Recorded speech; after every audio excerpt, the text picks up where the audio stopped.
Reserve bank of India स्थापित करने में बाबा साहब अम्बेडकर का योगदान था। कितने लोगों को पता है? हिंदू कोड बिल में महिलाओं के लिए इतना बड़ा स्थान देने में बाबा साहब अम्बेडकर का योगदान था। आज हमारे देश के अंदर महिलाओं को जो बराबरी का अधिकार मिला है, उसमें बहुत बड़ा योगदान बाबा साहब अम्बेडकर का है। भारत में किसानों की जो दुर्व्यवस्था थी, किसानों की बदहाली के बारे में आवाज उठाई, उसके बारे में हमारे में से कितने लोगों को पता है? वो इतनी बड़ी हस्ती थे, इतने महान व्यक्ति थे, कहीं ना कहीं उनको एक तरह से दलितों का नेता बना के हमने उनके दायरों को बहुत संकुचित कर दिया। उन्होंने अपने जीवन में दलितों की तो आवाज उठाई ही उठाई।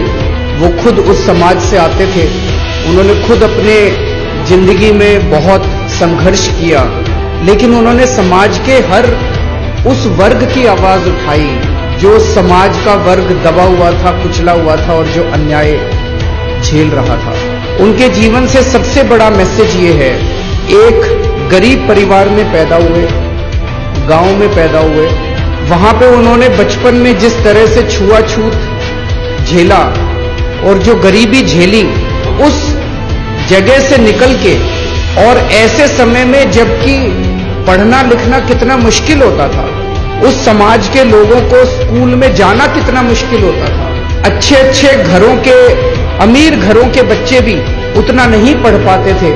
ऐसे में बाबा साहब अम्बेडकर ने इतने गरीब परिवार से निकल के और डबल डॉक्टरेट की डिग्री ली, कोलंबिया यूनिवर्सिटी से पीएचडी की और लंदन स्कूल ऑफ इकोनॉमिक्स से पीएचडी की। मैं समझता हूं आज की डेट में भी 2019 में कोलंबिया यूनिवर्सिटी से और लंदन स्कूल ऑफ इकोनॉमिक्स से, दोनों से डिग्री लेना, डॉक्टरेट की, पीएचडी की, हर व्यक्ति के बस की बात नहीं है। रिजर्व बैंक ऑफ इंडिया स्थापित करने में बाबा साहब अम्बेडकर का योगदान था। कितने लोगों को पता है?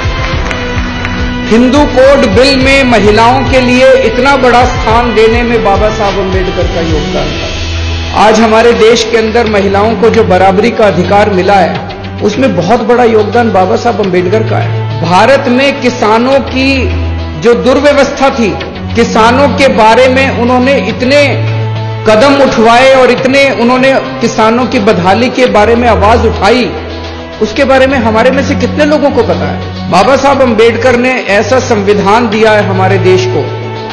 आप सोच के देखिए, 1947 में जब देश आजाद हुआ था, पूरे देश के ऊपर छोटे छोटे इतने राजा महाराजा थे।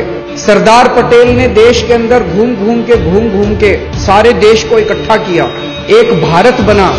पूरी दुनिया को उस टाइम यह लग रहा था कि भारत ज्यादा दिन चलने वाला नहीं है। इतनी विविधताएं थी, इतने धर्म थे, इतनी जातियां थी, इतनी संस्कृतियां थी, और उस सारे देश को सरदार पटेल जहां एक और इकट्ठा कर रहे थे, बाबा साहब अम्बेडकर ने ऐसी किताब लिखी, ऐसा संविधान दिया। पूरी दुनिया को लग रहा था कि थोड़े दिन के बाद भारत के टुकड़े टुकड़े हो जाएंगे, भारत अलग अलग हो जाएगा, सारे लड़ मरेंगे। लेकिन बाबा साहब अम्बेडकर आज 70 साल के बाद भारत अलग होने की बजाय धीरे धीरे भारत एक होता गया है। हम सारे लोग एक होते गए हैं, भारत इकट्ठा होता गया है, और ये इस किताब की वजह से है, जो संविधान बाबा साहब अम्बेडकर ने इतना खूबसूरत संविधान लिखा, जिसमें सबकी एकता की बात है, सबकी आजादी की बात है, बोलने के अधिकार की बात है, सबकी बराबरी की बात है, जीने के अधिकार की बात है।